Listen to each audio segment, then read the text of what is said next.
Fireworks, fun for humans, pure chaos for dogs. Here are the best ways to protect dogs from fireworks. First thing, set up a comfort zone.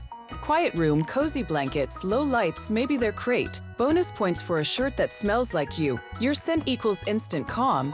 Mask the sound. Close windows, draw the curtains, turn on a fan, white noise, or dog calming music. Yes, dog lo-fi is real and it slaps. Try calming gear like thunder shirts. It's like a hug for their anxiety. Doesn't work for every pup, but when it does, chef's kiss. Stay calm yourself. Your dog mirrors your energy. Panic mode from you equals, oh no, this is the end of the world. Chill vibes only. Toss a treat if they're handling it well. Long-term tip? Desensitize. Play fireworks sound super low during playtime or meals, then slowly raise the volume over days or weeks. Make the boom mean snack time, extra support, calming treats, pheromone diffusers, puzzle toys, and exercise. A tired brain is a calmer brain. And if it's serious, don't wing it, talk to a trainer or vet. Panic isn't just quirky behavior. It's real stress and they deserve help. Like and subscribe and check out the full video on how to protect your dog from fireworks. Your pup will thank you with tail wags and fewer freakouts.